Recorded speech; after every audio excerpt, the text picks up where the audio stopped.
असम के मुख्यमंत्री हेमंत बिस्वा शर्मा, इनका ये करो या मरो वाला सियासी मुकाबला आखिर इतना दिलचस्प क्यों है?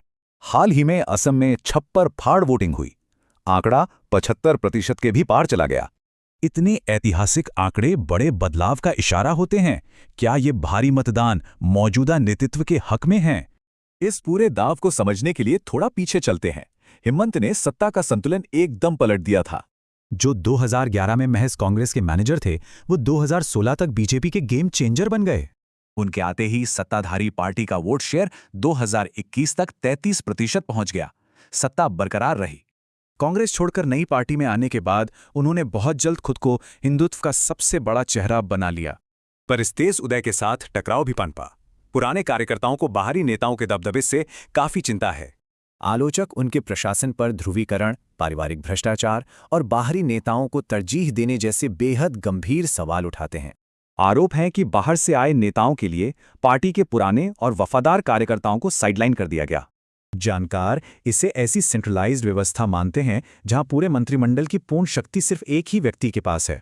नतीजतन एक गुट मानता है कि उनकी राजनीति वैचारिक सिद्धांतों के बजाय निजी वर्चस्व को ज्यादा प्राथमिकता देती है। सबसे दिलचस्प बात यह है कि मौजूदा चुनाव उनके राजनीतिक करियर के लिए बिल्कुल आर पार की लड़ाई बन चुका है। देखिए, अंतर साफ है। जीत उन्हें राष्ट्रीय स्तर पर टॉप 4 में शामिल करेगी और हार सीधा राजनीतिक वनवास। अगर ये हैट्रिक लगी तो उनका सियासी कद सीधे प्रधानमंत्री और देश के शीर्ष नेताओं के बराबर हो जाएगा। इसके अलावा ये जीत पूर्वोत्तर में उनके राजनीतिक विस्तार की आक्रामक रणनीति को बिना किसी रुकावट के जारी रखेगी। लेकिन अगर हार मिली तो कई गंभीर जांच शुरू हो सकती हैं, खासकर कथित पारिवारिक भ्रष्टाचार के मामलों में। इस हार से पूरे क्षेत्र में हो रहे बड़े वैचारिक और राजनीतिक बदलावों पर भी अचानक ब्रेक लग जाएगा। इन सभी अटकलों और दावों का असली हकीकत से सामना तब होगा जब चुनाव के नतीजे सामने आएंगे। तो लबोलबाब यह है कि यह लड़ाई अब सिर्फ किसी एक राज्य या क्षेत्रीय सीटों तक सीमित नहीं रही। इसके नतीजे पार्टी की राष्ट्रव्यापी रणनीतियों और उम्मीदवार चयन के तरीकों के लिए एक बहुत बड़ी कसौटी का काम करेंगे।